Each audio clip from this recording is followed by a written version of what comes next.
मरने के बाद स्वर्ग के द्वार पर 4 व्यक्ति खड़े थे। इन 4 व्यक्तियों में पहला राजा था, दूसरा एक बिजनेसमैन था, तीसरा पंडित था और चौथा एक आम आदमी मजदूर था। किसी को भी यह पता नहीं था कि कौन स्वर्ग के अंदर प्रवेश कर पाएगा और कौन वहीं से वापस लौट जाएगा। सब स्वर्ग का दरवाज़ा खुलने की राह देख रहे थे और आपस में बातें कर रहे थे। जैसे कि राजा को मरने से पहले से ही आदत थी, उसने अपनी बात सबसे पहले बताई। राजा ने कहा, मैं बहुत प्रवक्ता राजा हूँ, मैंने धरती पर अपना बहुत नाम कमाया है, इसीलिए पूरी संभावना है कि मैं इस स्वर्ग में जाऊंगा। फिर व्यापारी ने अपनी बात सामने रखी। वह बोला, मैंने धरती पर खूब धन कमाया और उस धन से मैंने सैकड़ों लोगों की मदद की, इसलिए मैं इस स्वर्ग का हकदार हूँ। अब बारी थी पंडित की, तो पंडित ने मुंह खोला और सबको यह कहा, चाहे तुम जो सोच लो, लेकिन यह बात तो तय है कि स्वर्ग के दरवाजे खुलेंगे तो मेरे लिए ही। सब जानते हैं कि पंडित दिन रात भगवान को याद करते हैं, इसीलिए स्वाभाविक है कि स्वर्ग में पंडित का स्वागत किया जाएगा।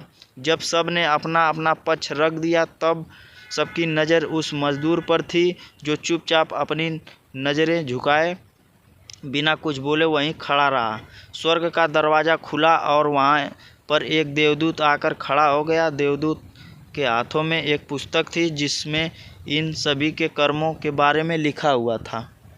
देवदूत ने सबसे पहले राजा को अपने पास बुलाया और उसको पूछा, तुम बताओ, तुमने अपने जीवन में क्या क्या अच्छे कर्म किए हैं। मैं उन्हें इस पुस्तक में देखकर फैसला करूँगा कि तुम्हें अंदर आने देना या नहीं। राजा ने कहा, मेरा राज्य जितना बड़ा था उतना इस समृद्धि था और मेरी राज्य के सभी लोग खुशहाल थे, सभी बड़े आनंद से रहते थे। मैंने उन्हें कभी भी किसी भी चीज़ की कमी नहीं होने दी।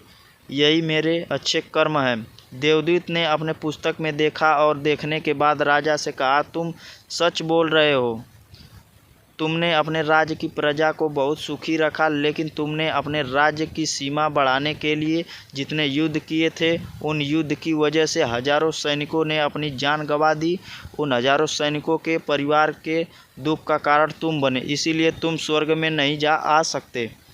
अब बारी थी व्यापारी की। व्यापारी से जब देवदूत ने पूछा कि तुम्हारे अच्छे कर्म क्या हैं, तब व्यापारी ने उससे कहा, मैंने सैकड़ों लोगों को खाना खिलाया है, कई आश्रमों में दान किया है, कई निराश्रित लोगों के लिए घर बनवा दिया है। यह मेरे लिए अच्छे कर्म है। देवदूत ने फिर से अपने पुस्तक में ध्यान से देखा और देखने के बाद व्यापारी से कहा, तुम्हारा कहना भी ठीक है कि तुमने बहुत दान धर्म किए हैं, लेकिन यह दान धर्म तुमने जिन पैसों से किया है, उन पैसों को कमाने के लिए तुमने न जाने कितने झूठ बोले हैं, कितनी हेरा फेरियाँ की हैं और कितनी मिलावटें की हैं, इसीलिए तुम भी स्वर्ग में नहीं आ सकते। जब पंडित से यही सवाल किया गया तो पंडित ने बड़े ही आत्मविश्वास से कहा, मैंने अज्ञाता लोगों को ज्ञान दिया है, हजारों यज्ञ और पूजाएं की है और दिन रात भगवान का जाप किया, इससे अच्छे कर्म और क्या हो सकते हैं। देवदूत ने अपनी पुस्तक के अंदर झांक कर देखा और पंडित से कहा, आपने जितने भी लोगों को जो भी ज्ञान दिया है, उन बातों पर खुद कभी अमल नहीं किया। आपने यज्ञ पूजा भगवान का नाम निस्वार्थ भाव से कभी नहीं लिया, इसीलिए आपका भी स्वर्ग में आना प्रतिबंधित है। मजदूर यह सब देखकर हैरान था। वह अब तक जिन्हें महान समझता आ रहा था, उनकी व्याख्या स्वर्ग के दरवाजे पर आकर बदल गई थी। धरती पर जिन कामों को अच्छा समझा जाता है, उनका यहाँ पर कोई मूल्य नहीं है। यमदूत ने जब इस मजदूर को अपने पास बुलाया और इससे पहले कि वह उसके अच्छे कर्मों के बारे में पूछता, मजदूर बोल पड़ा, प्रभु, मैं जानता हूँ कि मैं भी स्वर्ग में आने लायक नहीं हूँ, लेकिन मैं फिर भी एक बार बाहर से इस स्वर्ग को झांक कर देखना चाहता हूँ। बस इससे ज़्यादा मेरी कोई इच्छा नहीं है, क्योंकि ऐसी इच्छा पालने के लिए मैंने जीवन में कुछ भी नहीं किया है।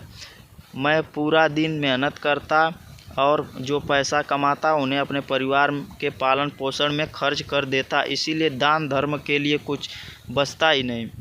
लोगों की भला मैं क्या सेवा करता, क्योंकि काम के बाद जो थोड़ा सा समय मिलता उनको अपने ही बूढ़े माँ बाप की सेवा में बिता देता। और यह सब करने के बाद मैं कभी कभी मंदिर भी चला जाता और भगवान से जैसा भी मुझे दिया है उस जीवन के लिए धन्यवाद कहता। देवदूत ने अपनी पुस्तक में बड़े ध्यान से देखा और थोड़ी देर देखते ही रहा। फिर उसने मजदूर से पूछा कि तुम याद करके बताओ, तुमने कभी तो कोई अच्छा काम किया होगा। मजदूर ने थोड़ी देर सोचने के बाद बोला, हाँ मुझे थोड़ा थोड़ा याद है। एक बार मैं बहुत भूखा था और मैं खाना ही खाने बैठा था। एक बहुत ही कमज़ोर कुत्ता जो ठीक से चल नहीं पा रहा था वह मेरे पास आ गया और मेरे खाने को देखने लगा। तब मैंने अपनी रोटी उसे खिला दी थी और उस दिन मैं भूखा सोया था। मजदूर की बात सुनने के बाद देवदूत मुस्कुराया और मजदूर को बड़े सम्मान से स्वर्ग के अंदर लेके गया। दोस्तों, अच्छे कर्म लोभ मोह माया इन सब भाव में आकर नहीं किए जाते और ना ही उन्हें अच्छे कर्मों की श्रेणी में गिना जाता है। निस्वार्थ भाव से किया गया एक ही अच्छा कर्म भी आपके जीवन के सारे पाप धोने की शक्ति रखता है। इसीलिए जब भी मौका मिले निस्वार्थ भाव से और अच्छे मन से अच्छे कर्म किया करें।